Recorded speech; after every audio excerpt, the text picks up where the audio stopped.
Setiap kami umat-Mu, supaya kami boleh layak untuk masuk di dalam hadirat-Mu yang kudus, membawa setiap persembahan kami yang terbaik hanya bagi Engkau Tuhan. Terima kasih Tuhan Yesus. Kami undang Engkau hadir pagi hari ini Tuhan, menguasai setiap kami umat-Mu, melawat setiap kami, sampai kami benar-benar menikmati Engkau Tuhan di dalam hidup kami. Tidak hanya kami mengenal Engkau, tetapi kami boleh merasakan Engkau lebih dalam lagi di dalam hidup kami. Terima kasih, kami siap memuji Engkau, kami siap menyembah Engkau. Haleluya Yesus. Haleluya Yesus Tuhan. Mari buka hati kita umat Tuhan, dengan penuh ucapan syukur naikkan pujian ini di hadapan Tuhan. Bila ku buka mataku dan lihat wajah-Mu, ku terkagum. Bila ku lihat hidupku dan karya tangan-Mu, ku tersanjung karena semua yang baik dalam hidupku itulah karya-Mu. Kau beri kesempatan yang baru dan ku ingin mengenal-Mu Tuhan lebih dalam dari semua yang ku kenal.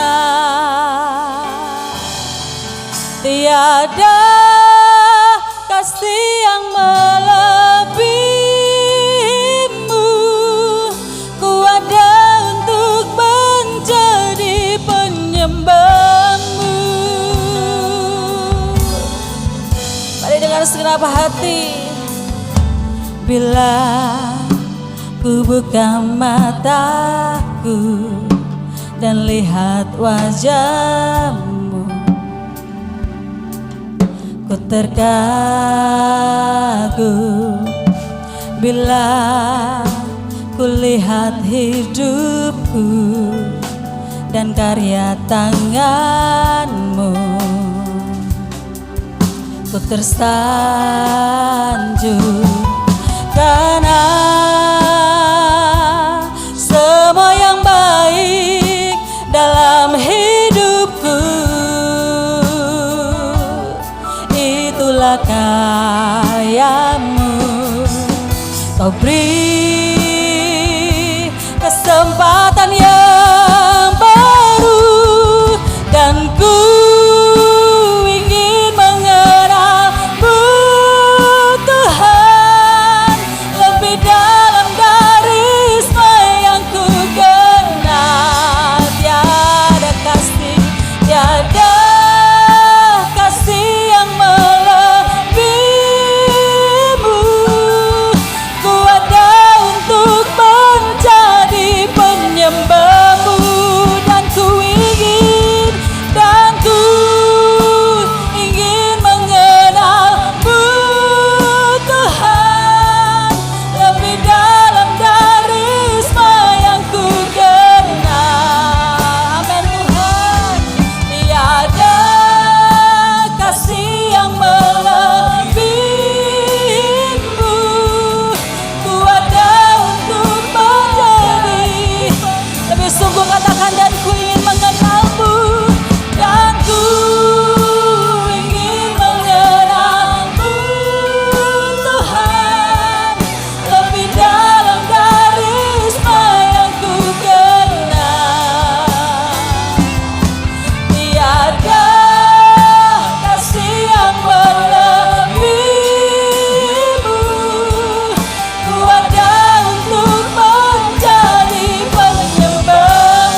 mengenal Engkau lebih lagi dari segalanya.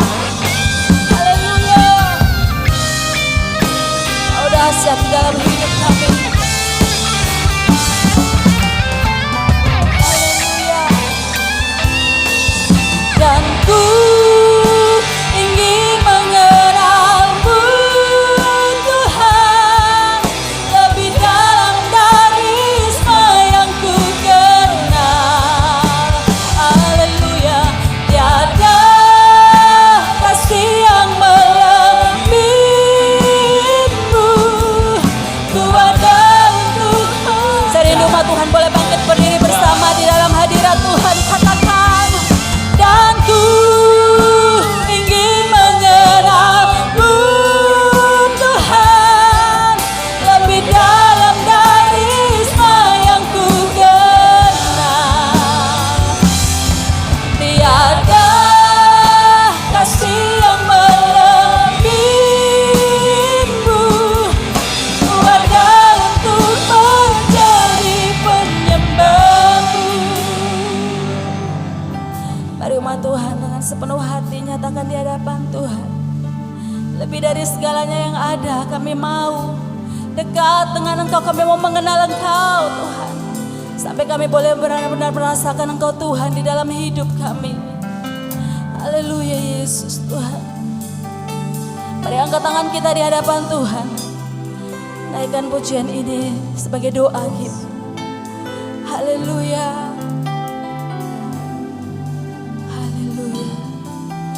Dan ku ingin mengenalmu Tuhan, lebih dalam dari semua yang ku kenal. Mari hadir dalam setiap kami yang rindu Engkau Tuhan. Katakan kuasa-Mu di tengah-tengah kami, sampai kami benar-benar melihat Engkau ajaib untuk menjadi. Kami sungguh lagi nyatakan di hadapan Tuhan, dan ku ingin mengenalmu Tuhan, lebih dalam dari semua yang ku kenal. Amin Yesus. Tiada kasih yang melebihimu, ku ada untuk menjadi penyembahmu. Dan ku ingin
Bapa dalam surga, dalam nama Tuhan Yesus Kristus, berterima kasih buat kesempatan yang masih kami dapatkan pagi hari ini untuk beribadah kepada Tuhan.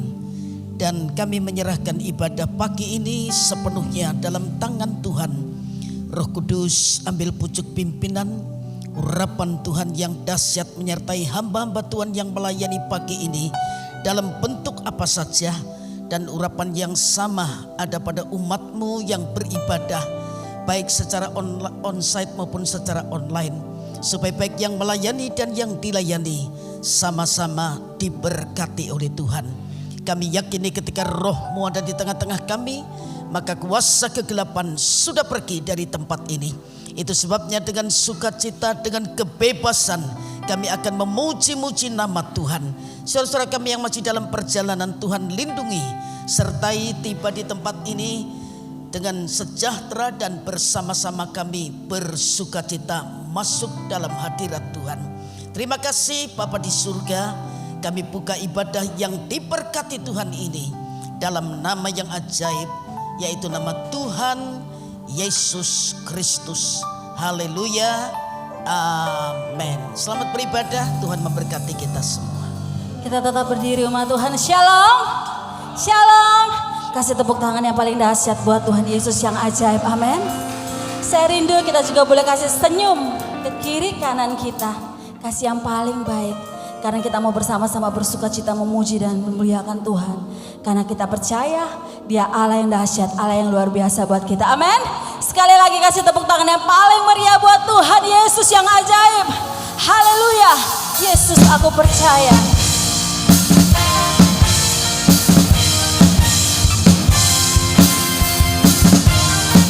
Amin, haleluya.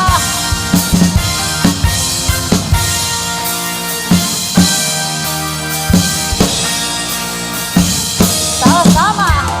Yesus aku percaya, Yesus aku percaya, Yesus aku percaya, Yesus aku percaya. Kau pulihkan, sembuhkan, mujizat di dalam hidupku. Yesus aku percaya, Yesus aku percaya, Yesus aku percaya, Yesus aku percaya. Kau pulihkan, sembuhkan, mujizat di dalam hidupku. Sama-sama angkat tangan, katakan haleluya. Terpujilah Tuhan, haleluya. Terpujilah Tuhan, haleluya. Terpujilah Tuhan. Katakan haleluya. Terpujilah Tuhan, haleluya. Terpujilah Tuhan, haleluya. Terpujilah Tuhan. Dengan yakin katakan Yesus aku percaya, Yesus aku percaya, amin. Haleluya. Aku percaya, Yesus aku percaya. Kau pulihkan, sembuhkan, mujizat di dalam hidupku. Dengan percaya sama-sama umat Tuhan katakan Yesus aku percaya, amin. Yesus dengan percaya katakan di hadapan Tuhan Yesus aku percaya, Yesus aku percaya. Kau pulihkan, sembuhkan, mujizat di dalam hidupku. Angkat tangan kita sama-sama katakan haleluya. Terpujilah Tuhan, haleluya. Terpujilah Tuhan, haleluya. Terpujilah Tuhan, haleluya, haleluya. Terpujilah Tuhan. Mari dengan penuh sukacita memuji Dia. Terpujilah Tuhan, haleluya. Terpujilah Tuhan. Sama-sama lebih dahsyat katakan haleluya. Terpujilah Tuhan, haleluya. Terpujilah Tuhan, haleluya. Terpujilah Tuhan. Lebih dahsyat lagi katakan umat Tuhan haleluya. Terpujilah Tuhan, haleluya. Terpujilah Tuhan, haleluya. terpujilah Tuhan. Haleluya, terpujilah Tuhan. Haleluya, terpujilah Tuhan. Haleluya, terpujilah Tuhan. Sekali lagi lebih dahsyat. Haleluya, terpujilah Tuhan. Haleluya, terpujilah Tuhan. Haleluya, terpujilah Tuhan. Terpujilah Tuhan. Terpujilah Tuhan. Haleluya. Sorak-sorai kami dahsyat buat Tuhan kita Yesus. Haleluya. Dari depan saya masih kurang melihat wajah-wajah yang tersenyum, yang penuh sukacita. Saya percaya setiap kita yang hadir pagi hari ini dipenuhi dengan sukacita karena kita berjumpa dengan Tuhan. Amin. Kasih sekali lagi tepuk tangan yang paling dahsyat buat Tuhan Yesus kita. Bersama malaikat di surga kita mau memuji memuliakan Dia Tuhan kita. Haleluya.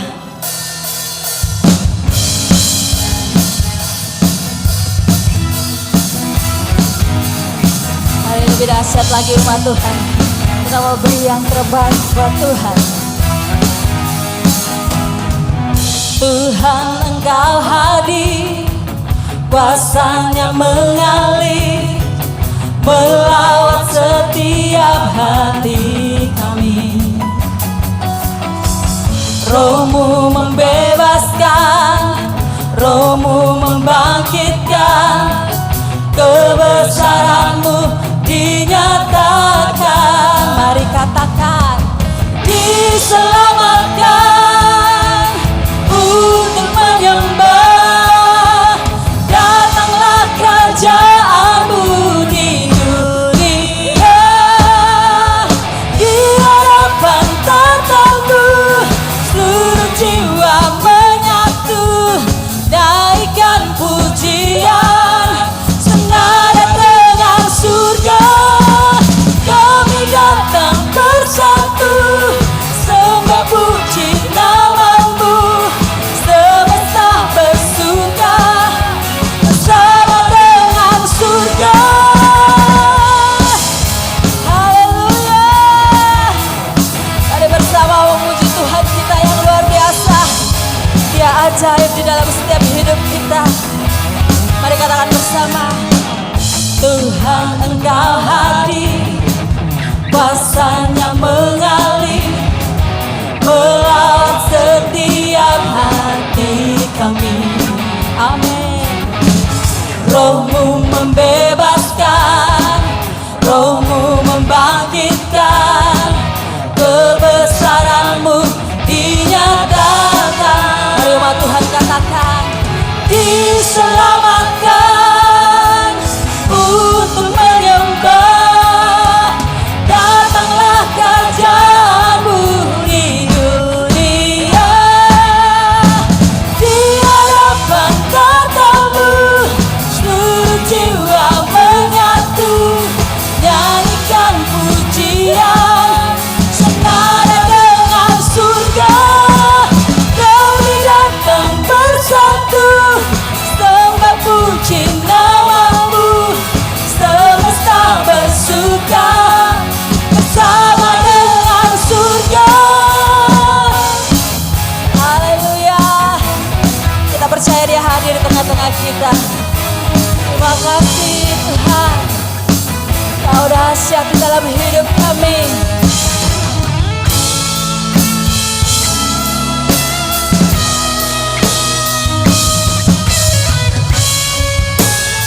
Haleluya. Mari sama-sama. Di hadapan tatamu seluruh jiwa menyatu, nyanyikan pujian senada dengan surga. Kami datang bersatu, sembah puji nama-Mu, semesta bersuka bersama dengan surga. Di hadapan tatamu seluruh jiwa menyatu, nyanyikan pujian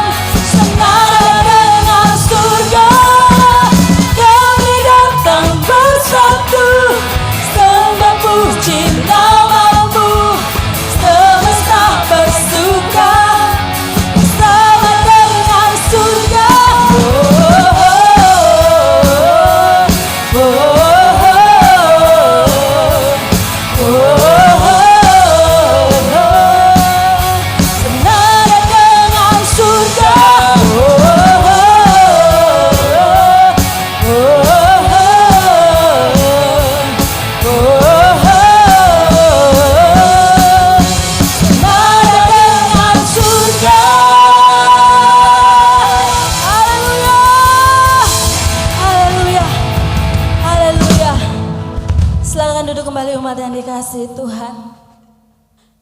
Haleluya. Biar di dalam hidup kami ini Tuhan, kami boleh terus memuji Engkau, menyenangkan hati Tuhan. Yang terbaik yang bisa kami buat Tuhan, kami mau buat itu semua untuk menyenangkan hati-Mu Bapa. Terpujilah Engkau Tuhan, Allah yang hebat, Allah yang luar biasa yang tidak pernah meninggalkan kami. Kami bangga kami punya Engkau Tuhan, yang selalu ada bagi setiap kami, yang selalu hadir bagi setiap kami, yang lebih tahu bahkan lebih mengerti apa yang kami rindukan. Terima kasih Tuhan. Segala kemuliaan hanya bagi nama-Mu, Allah yang luar biasa.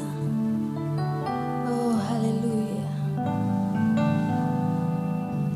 Perhatikanlah bunga bakung di ladang, Tuhan hiasi tanpa bekerja.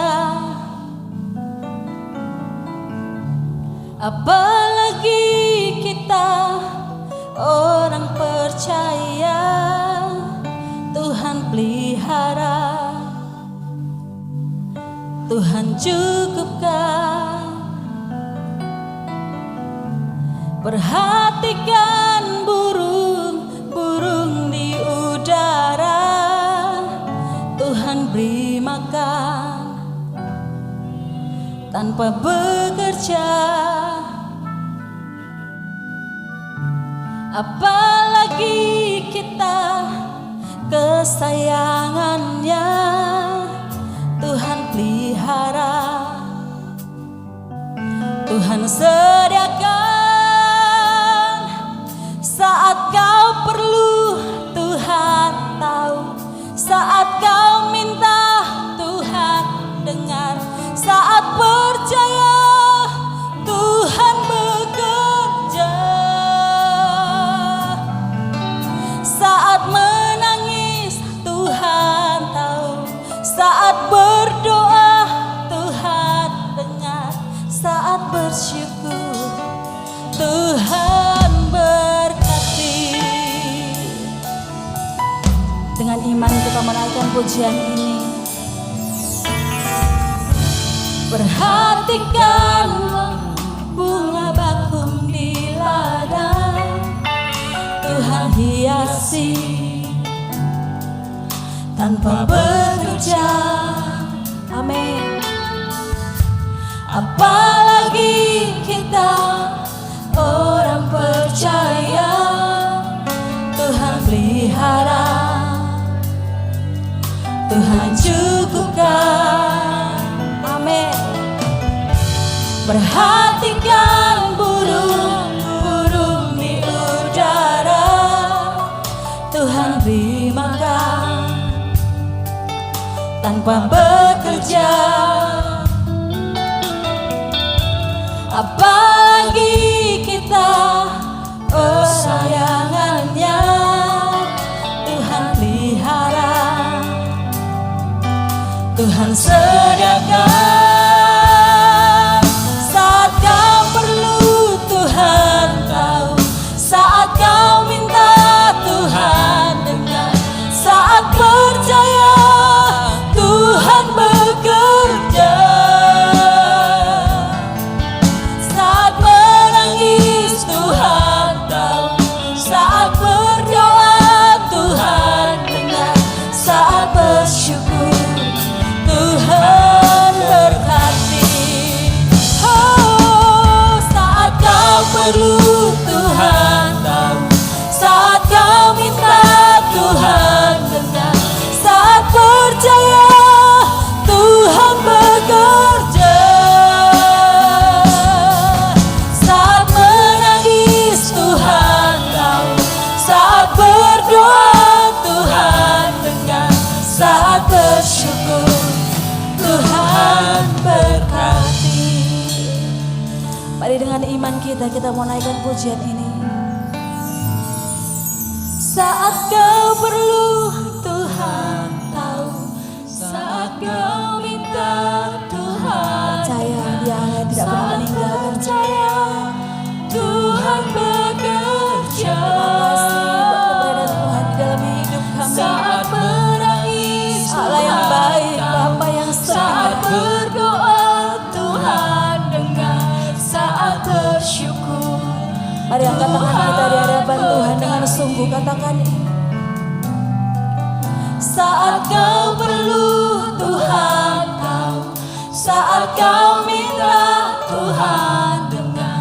Saat percaya, Tuhan bekerja. Amin, Tuhan Yesus. Saat menangis, Tuhan tahu.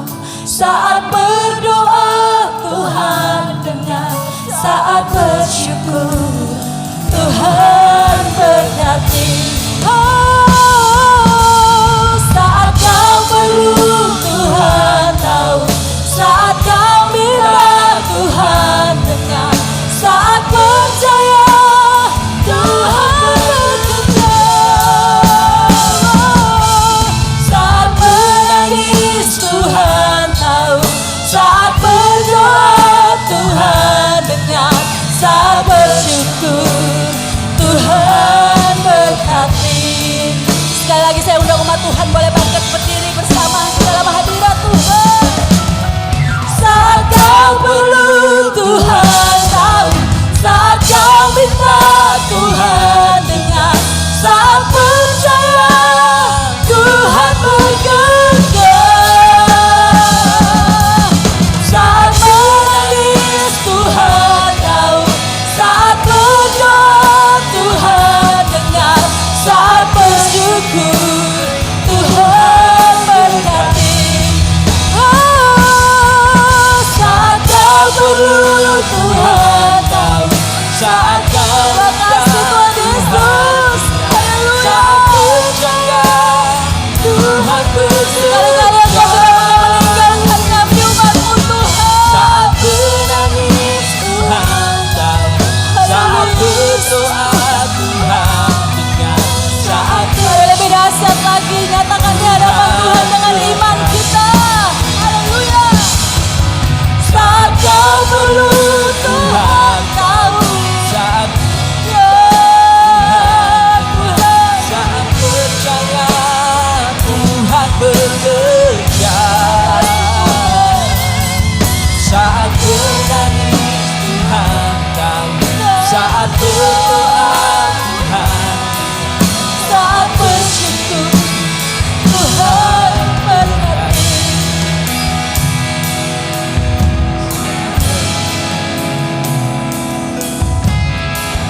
Kau tahu apa yang kami rindukan, Tuhan. Sampai kedalaman hati kami, Engkau lebih tahu, Engkau lebih mengenal kami. Karena Engkau yang berdaulat atas hidup kami.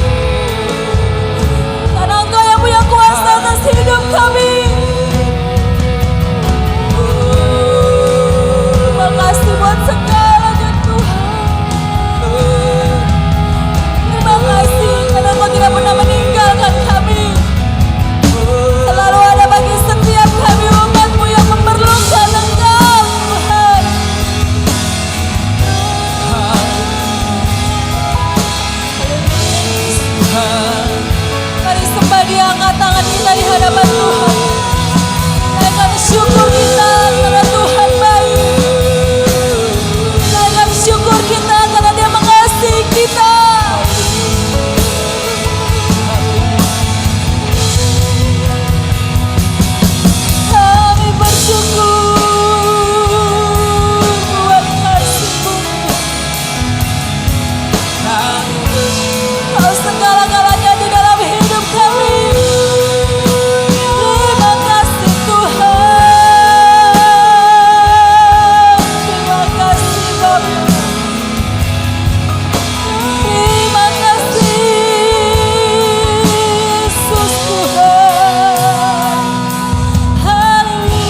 Kami percaya Engkau yang akan memampukan setiap kami melewati itu semua di dalam hidup kami.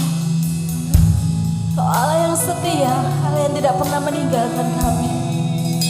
Kami bersyukur. Kami bersyukur Tuhan. Haleluya. Haleluya. Mari angkat tangan kita di hadapan Tuhan sekali lagi dengan yakin. Saat kau perlu, Tuhan tahu. Saat kau minta, Tuhan dengar. Saat percaya, Tuhan bekerja. Saat menangis, Tuhan tahu. Saat berdoa, Tuhan dengar. Saat bersyukur, Tuhan sekali lagi nyatakan dengan sungguh di hadapan Tuhan. Saat kau perlu, Tuhan tahu. Saat kau minta, Tuhan dengar. Saat percaya, Tuhan bekerja. Saat menangis, Tuhan tahu. Saat berdoa, Tuhan dengar. Saat bersyukur, Tuhan berkati. Saat bersyukur, Tuhan berkati. Saat bersyukur, Tuhan berkati.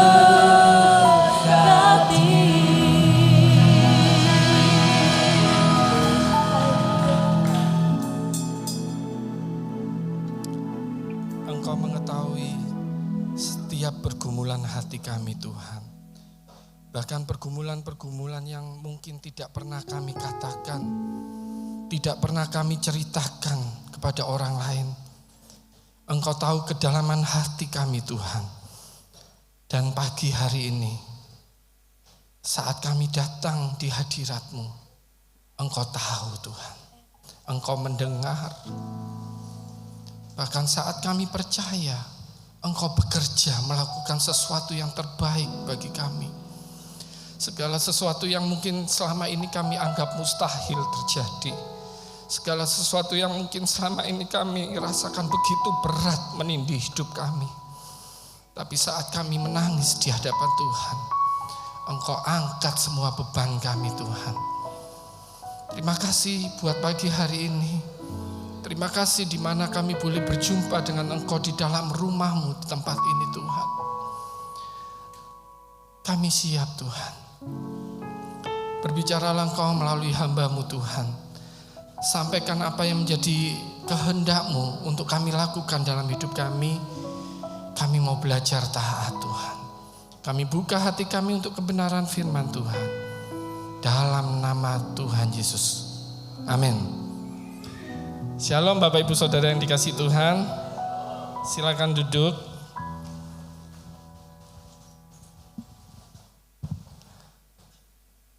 Puji Tuhan ya. Senang rasanya bisa berada di tempat ini. Semua karena kemurahan Tuhan. Amin. Terima kasih buat Bapak Ibu Gembala, beserta majelis dan seluruh diaken dan jemaat yang memberi kepercayaan pada saya untuk saya bisa melayani ibadah pagi hari ini di tempat ini. Bukan karena kekuatan saya, tapi semua karena Tuhan. Ya, tanggal 13 Juli yang lalu harusnya saya diundang untuk melayani Bapak Ibu Saudara. Tetapi Tuhan berkehendak lain. Ya, tanggal 22 Juni saya mendapatkan sesuatu yang tidak pernah saya harapkan terjadi dalam hidup saya. Ya, tepatnya hari Sabtu saya mengalami serangan jantung Bapak Ibu Saudara. Sehingga tanggal 13 Juli saya tidak bisa hadir melayani karena saya baru keluar dari rumah sakit. Ya, dari 3 saluran utama jantung saya, 2 itu tersumbat 100%. Dan saya harus langsung hari itu juga di ring. Ya, tapi Tuhan tolong semuanya, hari ini saya boleh ada bersama dengan Bapak Ibu Saudara. Tuhan masih memberi kesempatan bagi saya untuk melayani Tuhan, untuk berkarya dalam ladang Tuhan. Amin. Semua karena Tuhan, saudara. Nah, tema kebenaran firman Tuhan pagi hari ini, saya ingin berbagi kehidupan saya. Bagaimana ketika kita hidup, ya, bahkan mungkin ketika kita merasa bahwa saya adalah orang yang melayani Tuhan, saya adalah seorang hamba Tuhan, saya adalah seorang yang takut akan Tuhan, saya seorang yang aktivis, hidup kita itu tidak pernah lepas dari yang namanya masalah, saudara. Ada di tempat ini Bapak Ibu Saudara yang tidak pernah mengalami masalah? Kalau ada saya mau banyak bertanya. Hampir setiap kita, semuanya mengalami masalah, mengalami pergumulan, mengalami beban yang berat dalam hidup ini. Dan itulah yang saya sebut raksasa. Ya, jadi tema firman Tuhan pagi hari ini menghadapi raksasa. Bisa ditayangkan slide-nya? Ya. Saya kasih judul seperti ini ya Bapak Ibu Saudara, menghadapi raksasa, pertarungan sepanjang masa.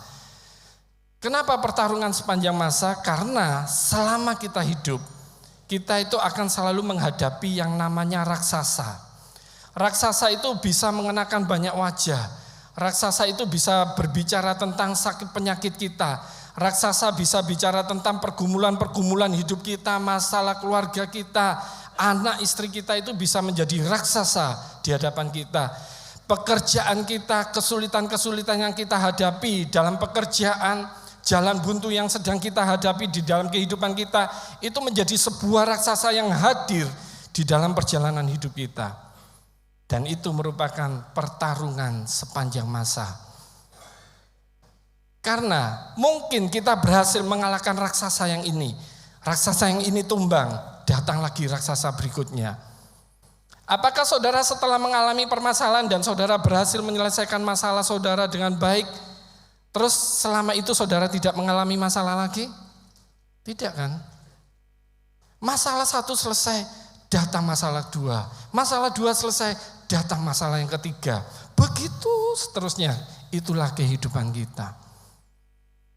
Dan hari ini kebenaran firman Tuhan ya akan menguatkan Bapak Ibu Saudara. Menghadapi raksasa itu memang benar pertarungan sepanjang masa. Jadi selama kita hidup di dunia, kita pasti akan menghadapi raksasa. Coba lihat kiri kanan Bapak Ibu Saudara, pastikan saudara duduk bukan dengan raksasa. Ya, jadi pastikan saudara duduk dengan orang yang mengasihi saudara, orang yang akan menguatkan saudara. Ya kalau suami istri boleh tatap dengan kasih, ya katakan kita akan sama-sama menghadapi raksasa dalam kehidupan, dalam keluarga kita. Amin.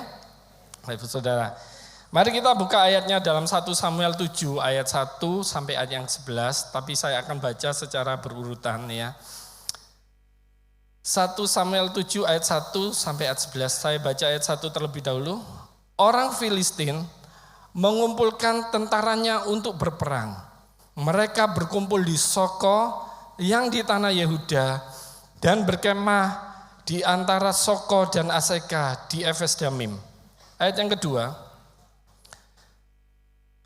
Saul dan orang-orang Israel juga berkumpul dan berkemah di lembah Tarbantin. Mereka mengatur barisan perangnya berhadapan dengan orang Filistin. Jadi diceritakan dalam 1 Samuel 17, ada satu waktu ketika bangsa Israel itu menyerang. Mereka yang memulai peperangan, mereka berkemah di sebuah dataran yang namanya Soko. Ya. Dan di antara Soko dengan Aseka itu ada sebuah lembah, yaitu lembah Tarbantin. Nah, ternyata menanggapi serangan orang Filistin itu, Saul dan orang Israel bersiap. Mereka juga melakukan hal yang sama, mereka mengatur barisannya berhadapan dengan orang Filistin. Kemudian ayat yang ketiga, orang Filistin berdiri di bukit sebelah sini Dan orang Israel berdiri di bukit sebelah sana. Dan di lembah ada, di antara mereka. Jadi 1 Samuel 17 ini menggambarkan background peperangannya seperti ini. Di sisi sini orang Filistin, terus di sisi sini orang Israel. Di tengah-tengahnya ini lembah, saudara. Ya, ada lembah yang memisahkan. Itulah kondisi peperangan saat itu. Nah, berikutnya diceritakan bahwa ketika mereka di lembah Tarbantin, itu yang disebut Efes Damim. Apa itu Efes Damim? Efes Damim itu dalam bahasa asli Alkitab berarti batas darah. Batas darah. Kenapa disebut Efes Damim? Rupanya daerah tempat mereka berperang itu sudah menjadi tempat biasa bagi bangsa Israel untuk mempertahankan bangsanya dari serangan-serangan musuh.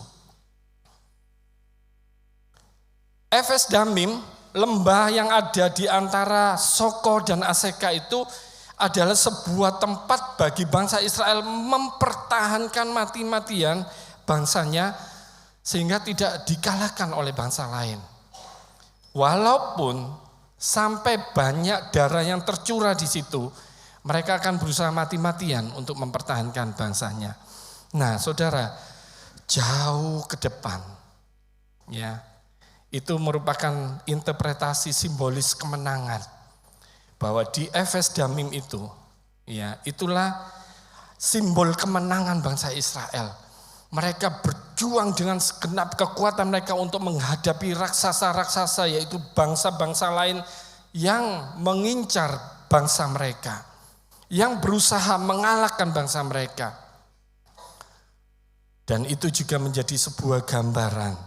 Beberapa tahun kemudian, Yesus berada di Golgota, menjadi batas darah, bahwa semua raksasa-raksasa yang kita hadapi saat ini, itu sudah dikalahkan oleh kuasa salib Tuhan. Masalah-masalah pergumulan yang sedang saudara hadapi, itu sudah diselesaikan oleh Tuhan di Efes Damim. Jadi kalau saudara sedang menghadapi raksasa hari ini, percayalah saudara, bahwa karya Tuhan di salib sudah menyelesaikan itu semua bagi saudara dengan saya. Amin. Itu simbol kemenangan. Kalau hari ini kita sedang berada di Efes Damim, ya, kalau hari ini mungkin kita sedang menghadapi satu sakit penyakit yang begitu mengkhawatirkan hidup kita. Kita sedang menghadapi situasi ekonomi yang membuat kita merasa kita terpuruk dan kita tidak bisa berbuat apa-apa. Kita berjuang mati-matian untuk menyelesaikan pergumulan kita sampai kita mencucurkan darah. Saudara, kita sedang berada di Efes Damim. Dan itu menjadi simbol kemenangan bahwa Yesus sudah mati untuk mengangkat semua beban hidup kita, semua pergumulan kita sudah ditanggung oleh Dia di atas kayu salib. Berikutnya, ayat yang keempat. Lalu tampillah keluar seorang pendekar dari tentara orang Filistin. Namanya siapa? Goliat dari Gat, tingginya 6 hasta sejengkal. Nah saudara, berapa sih 6 hasta? Kita lihat ya. Saya ambil angka tertinggi ya, berdasarkan perhitungan beberapa ahli. 6 hasta sejengkal itu paling tinggi 3,20 meter, saudara. Paling bawah 2,97 meter. Nah saudara, Goliat dikatakan muncul ya memimpin pasukan Filistin. Majulah pendekar itu dari Gat ya, orang Filistin untuk mengintimidasi orang-orang Israel.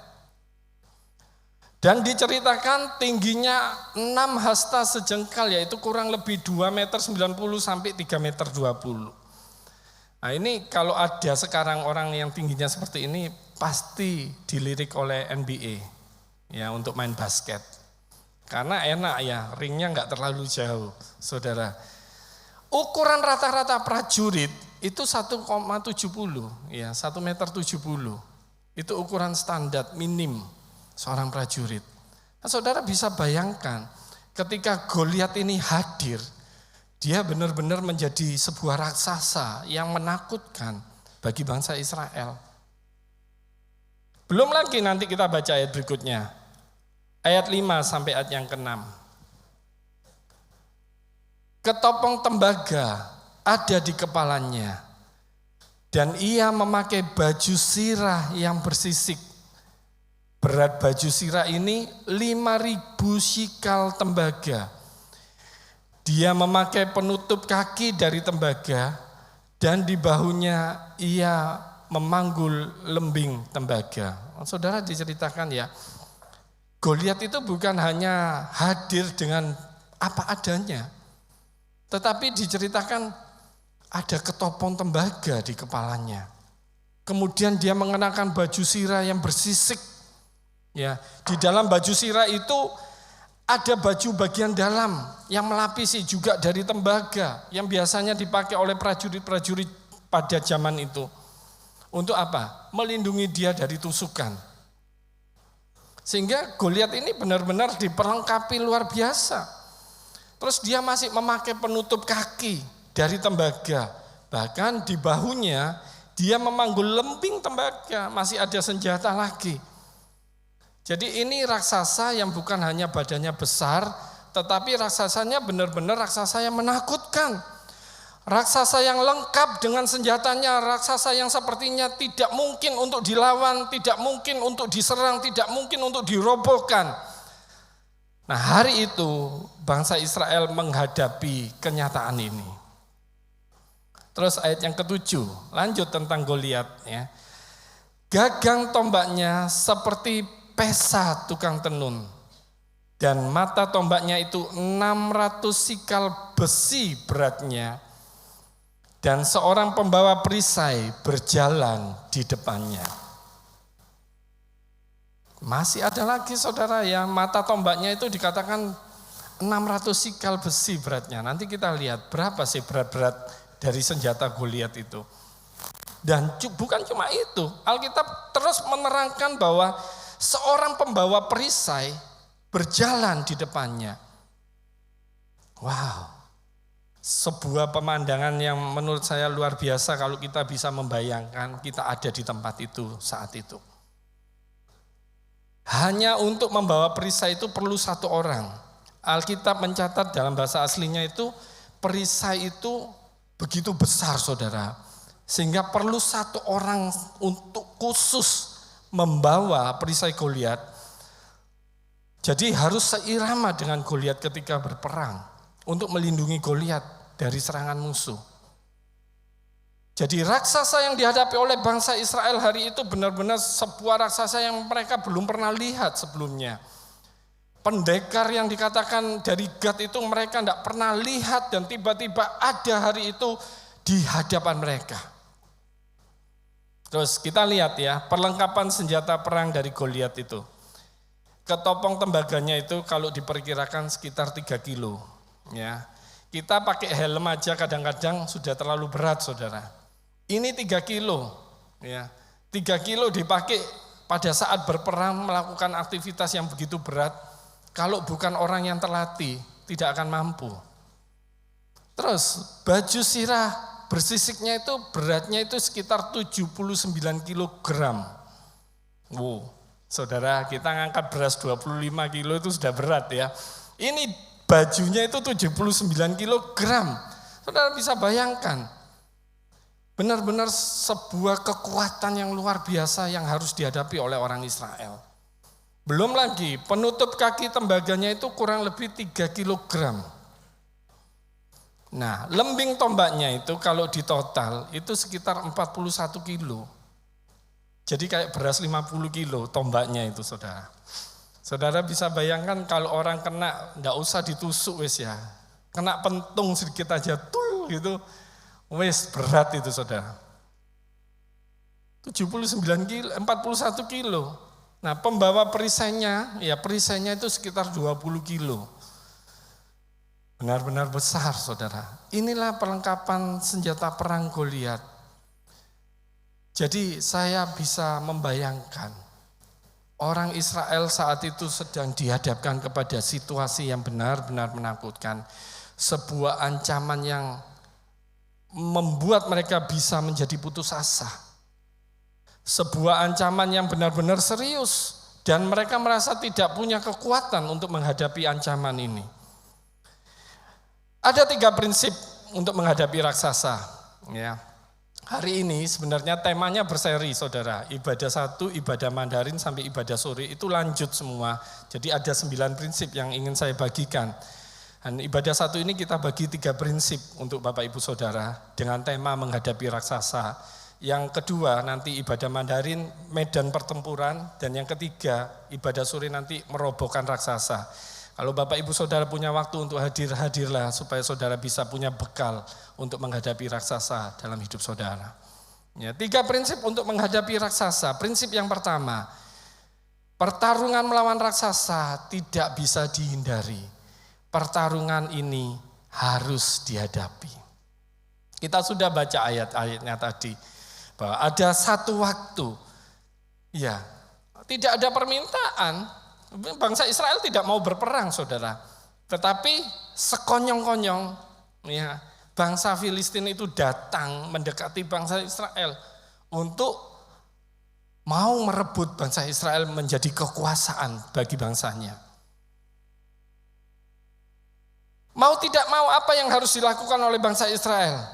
Mereka juga harus menyiapkan barisan perangnya untuk menghadapi pasukan Filistin. Mereka tidak mau menjadi budak bagi bangsa Filistin. Mereka harus kerahkan kekuatannya juga untuk menghadapi Filistin. Dan hari itu mereka melihat raksasa dari Filistin yang begitu kuat, yang begitu kokoh, yang begitu diperlengkapi dengan senjata. Dan pemandangan itu membuat bangsa Israel menjadi tawar hati. Pemandangan itu membuat bangsa Israel menjadi lemah. Siapa yang bisa mengalahkan orang ini? Kita tidak ada yang sebesar dia. Saudara tahu tentang Raja Saul? Saudara pernah membaca kisah tentang Raja Saul? Kenapa Saul dipilih menjadi raja? Saul adalah raja pertama bangsa Israel. Saul dipilih raja karena perawakannya itu baik. Dia itu setengah badan lebih tinggi daripada orang-orang Israel. Perawakannya tinggi dan elok, saudara. Ya. Jadi Saul dipilih menjadi raja karena punya perawakan yang cukup baik. Dia lebih tinggi daripada orang-orang di bangsanya. Harusnya Saul yang paling cocok untuk menghadapi Goliat. Tapi kita lihat hari itu, di mana Saul sebagai seorang raja? Dia tawar hati, saudara. Dia tidak punya kemampuan, dia pengecut, dia menyembunyikan dirinya di kemah, dan dia membiarkan pasukannya untuk berdiri menghadapi orang Filistin. Harusnya dia menjadi raja yang berada di depan bangsanya, menghadapi Goliat. Tetapi hari itu kenyataannya, kita tidak melihat Saul berada di depan bangsa ini untuk memimpin mereka. Yang ada siapa, saudara? Kita tahu semua kan ceritanya. Yang ada hanya seorang anak kecil, Daud. Bukan seorang tentara, bukan seorang prajurit. Saudara, pertarungan yang hebat itu bukan pertarungan bangsa antar bangsa. Tetapi pertarungan yang hebat yang terjadi di dalam Alkitab itu dikisahkan adalah pertarungan seorang lawan seorang, yaitu Daud dan Goliat. Hari itu, raksasa itu sudah tidak bisa dihindari, saudara. Raksasa itu harus dihadapi. Nah, hari ini, saudara, mungkin Bapak Ibu Saudara juga mengalami hal yang sama. Ada raksasa-raksasa yang sedang hadir di dalam hidupmu. Sakit penyakit yang engkau alami, sepertinya raksasa yang menakuti engkau. Bangun tidur, rasa sakit. Mau tidur, rasa sakit.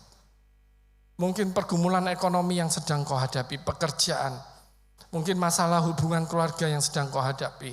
Bangun tidur berpikir itu, mau tidur berpikir itu. Nah, itulah raksasa-raksasa yang harus kita hadapi. Raksasa tidak bisa dihindari, saudara. Saudara mau lari kemana, raksasa itu akan mengejar saudara. Jadi prinsip yang pertama, hadapi setiap raksasa yang sedang ada hadir dalam hidup saudara.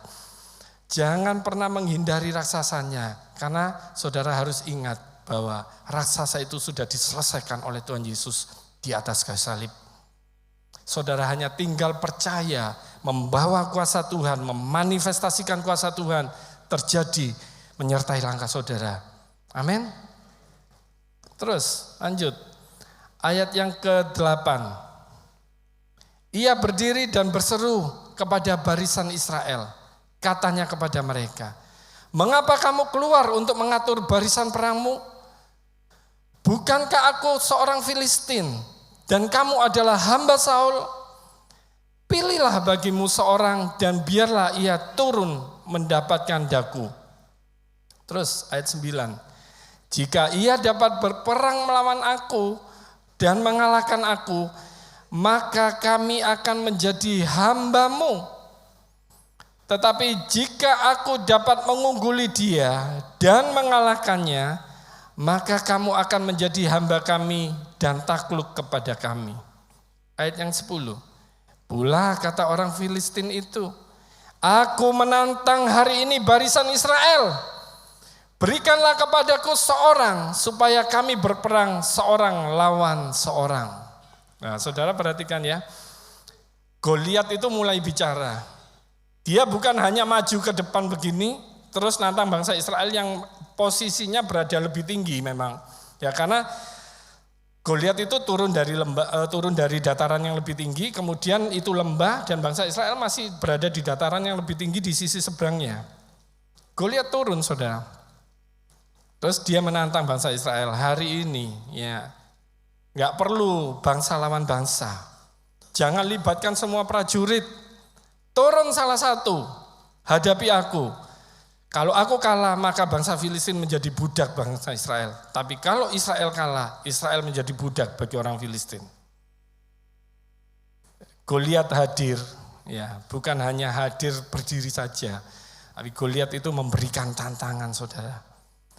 Demikian juga raksasa-raksasa yang hadir dalam hidup kita. Itu selalu hadir menjadi sebuah ancaman bagi kita. Mereka bukan hanya hadir, tetapi mereka akan selalu mengintimidasi kita. Kamu bisa apa? Penyakitmu tidak mungkin sembuh. Masalah ini sulit untuk diselesaikan. Utang-utangmu tidak akan selesai. Mau pekerjaan apa? Sudah nggak ada lagi pekerjaan yang bisa dikerjakan. Semua jalan buntu. Itulah tantangan Goliat yang terjadi dalam hidup kita. Perasaan kita akan menjadi semakin takut. Kita lihat berikutnya, intimidasi Goliat. Ya, 1 lawan 1 kalah jadi budak. Masalah yang sedang saudara hadapi itu akan membuat saudara semakin takut. Karena kalau itu dibiarkan, tidak saudara hadapi, dia seperti intimidasi yang akan semakin melemahkan hidup kita. Masalah yang tidak pernah kita mau selesaikan dengan cara Tuhan, ya itu akan menjadi sebuah raksasa yang akan membuat kita semakin takut dan kita merasa semakin tidak punya kekuatan apa-apa untuk menghadapinya. Itu raksasa, saudara. Dia menantang saudara 1 lawan 1. Ya. Berani enggak? Dan saudara tahu apa yang terjadi ketika Goliat maju nantang bangsa Israel. Ayo, pilih salah satu, turun hadapi aku di lembah ini. Ketika Goliat maju, ya, kalau saudara baca ayat-ayat selanjutnya, nanti di ibadah 2-3 kita bahas. Bangsa Israel itu semakin mundur, saudara. Goliat itu dibiarkan, dia semakin maju. Kisah ini ya terjadi 40 hari, saudara. Jadi mereka berkemah di lembah Tarbantin itu 40 hari. Hari pertama, misalnya ini lembahnya ya. Saya Goliatnya di sini ya. Bangsa Israel di sana. Ayo turun, 1 lawan 1.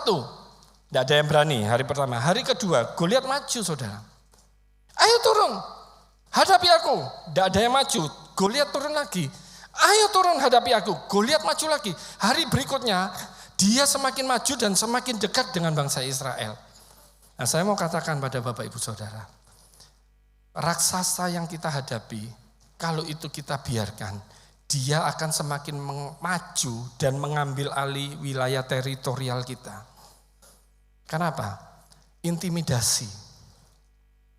Kita akan dibuat begitu takut, sehingga bangsa Israel di hari-hari berikutnya, ketika Goliat maju, mereka itu lari berpencar, saudara.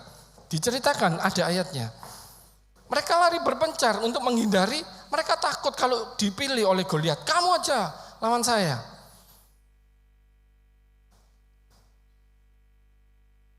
Itulah yang terjadi, saudara. Bukankah sama ya dengan masalah yang kita hadapi? Kalau kita sakit terus mikir sakit penyakit, bangun tidur mikir sakit. Saya, saudara, ya. Orang-orang yang datang menjenguk saya, terus teman-teman yang telepon, ya, mereka cerita kalau habis pasang ring itu enak katanya, kayak orang yang baru, seger, jantungnya jadi baru, nafasnya jadi plong. Siapa bilang, Bapak Ibu Saudara? Ya, saya 3 bulan itu menderita, saudara.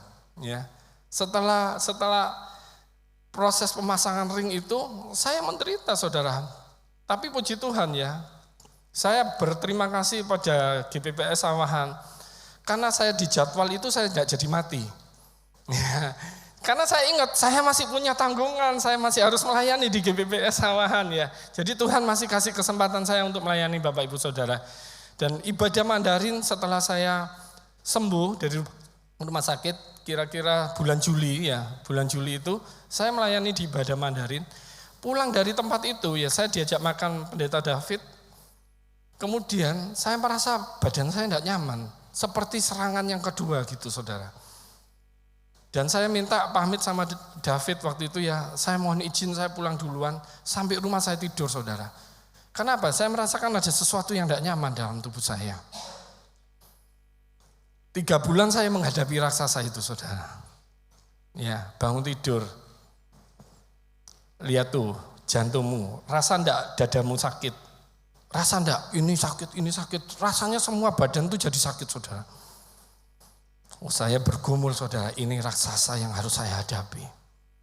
Ya, kalau saya diintimidasi terus saya enggak punya kekuatan untuk melawannya. Saudara, jadi raksasa itu adalah pribadi yang harus kita hadapi, enggak boleh kita hindari. Saudara, anak saudara menjadi raksasa dalam hidup saudara, hadapi. Istri, suami saudara sedang menjadi raksasa dalam hidup saudara, hadapi. Hadapi itu bukan berarti saudara berperang melawan dia. Hadapi dengan doa, hadapi dengan fokus kepada Tuhan. Nanti prinsip terakhir kita akan bicara itu. Kita lanjut dulu ya.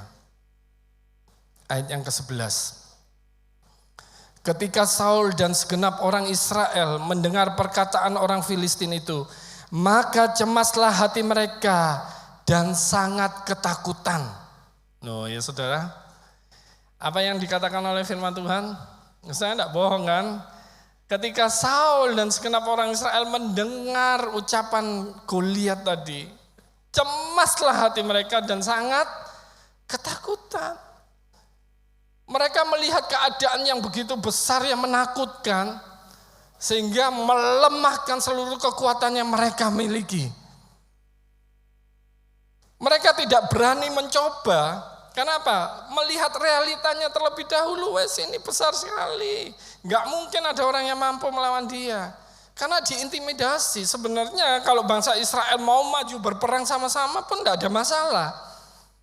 Tetapi karena intimidasi Goliat itu didengarkan dan hari ke hari Goliat semakin maju, dari hari ke hari Goliat makin maju, hari berikutnya semakin dan semakin dekat, semakin mengambil wilayah teritorial bangsa Israel. Bangsa Israel sudah menjadi bangsa yang tawar hati, lemah dan tidak punya kekuatan.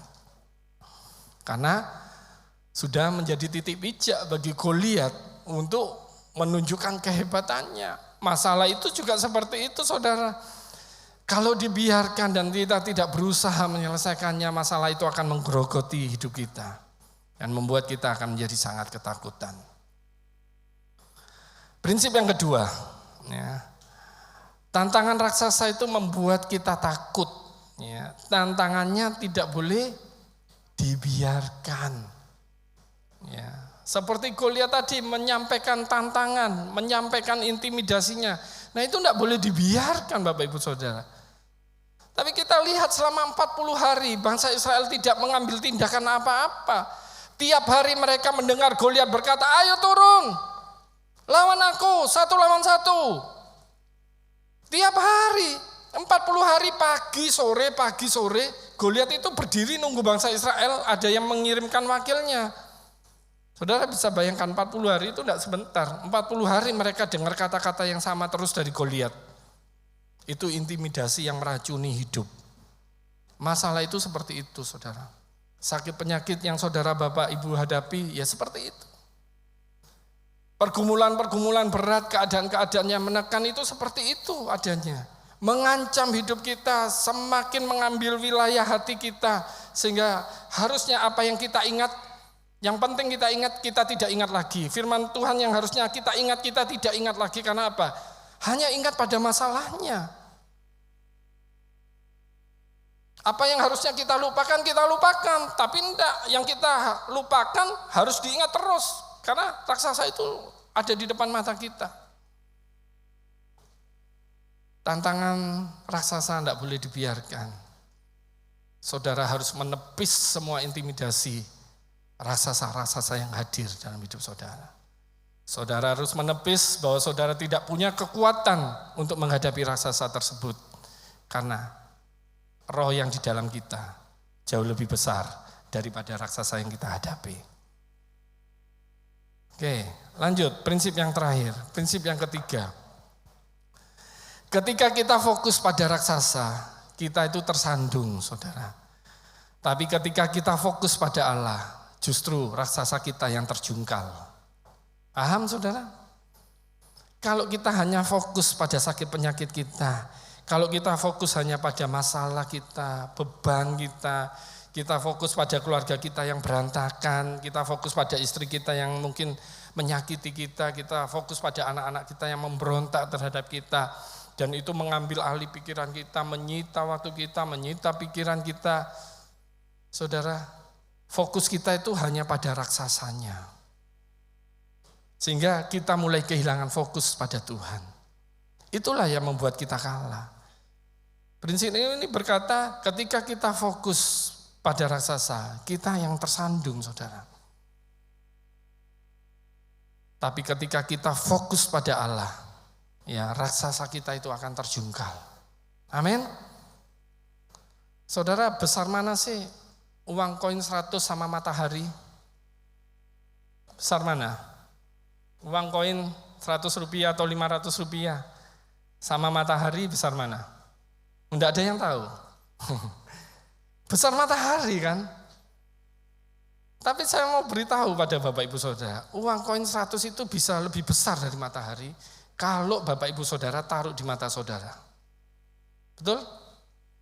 Saudara tempelkan di mata saudara persis. Saudara tidak akan pernah melihat sinar matahari. Karena apa? Ada koin besar yang menutupi mata saudara, padahal koinnya kecil. Raksasa itu seperti itu. Kalau itu dibiarkan, dia akan menutup mata kita sehingga kita tidak bisa melihat sinar kemuliaan Tuhan. Kita tidak akan melihat besarnya matahari, besarnya kuasa Tuhan. Karena apa? Kita hanya fokus pada raksasanya. Masalah itu, sakit penyakit itu kalau kita biarkan ada di depan kita, itu membuat kita tidak bisa lagi melihat kuasa Tuhan yang begitu besar. Sehingga kita juga tidak akan pernah mengalami kuasa Tuhan terjadi dalam hidup kita. Jadi bagaimana caranya, saudara? Fokuslah pada Tuhan. Bagaimana cara kita mengantisipasi Goliat-Goliat itu ada dalam hidup kita? Milikilah waktu-waktu dengan Tuhan. Saudara tahu, Daud hadir di hari yang keberapa? Daud hadir itu di hari yang ke-41, saudara. Nah, kita baca dulu ayatnya ya. Pasal 17, Pasal 17 ayat 37. Pula kata Daud, Tuhan yang telah melepaskan aku dari cakar singa dan dari cakar beruang, Dia juga akan melepaskan aku dari tangan orang Filistin itu. Kata Saul kepada Daud, pergilah, Tuhan menyertai engkau. Tetapi Daud berkata kepada orang Filistin itu, ayat 45, engkau mendatangi aku dengan pedang dan tombak dan lembing, tetapi aku mendatangi engkau dengan nama Tuhan semesta alam, Allah segala barisan Israel yang kau tantang itu. Saudara, Daud hadir di hari yang ke-41. Ya. Hari itu ketika dia jalan, karena dia diutus oleh papanya Isai, pergi ke medan pertempuran, coba tengok kakak-kakakmu, apakah mereka masih selamat atau tidak. Nanti bawa bukti kalau kakakmu itu masih ada. Itu pesan bapaknya, jadi dibawa bekal-bekal untuk kakaknya. Daud ke medan pertempuran, saudara. Dia datang mengikuti instruksi dari pengembalaannya, dari kerjaannya menjaga kawanan kambing domba papanya. Dia pergi ngirim bekal untuk kakaknya. Dan ketika dia sampai di medan pertempuran, hari pertama dia melihat apa? Ada Goliat mengata-ngatai Allah Israel, mengutuki Allah Israel.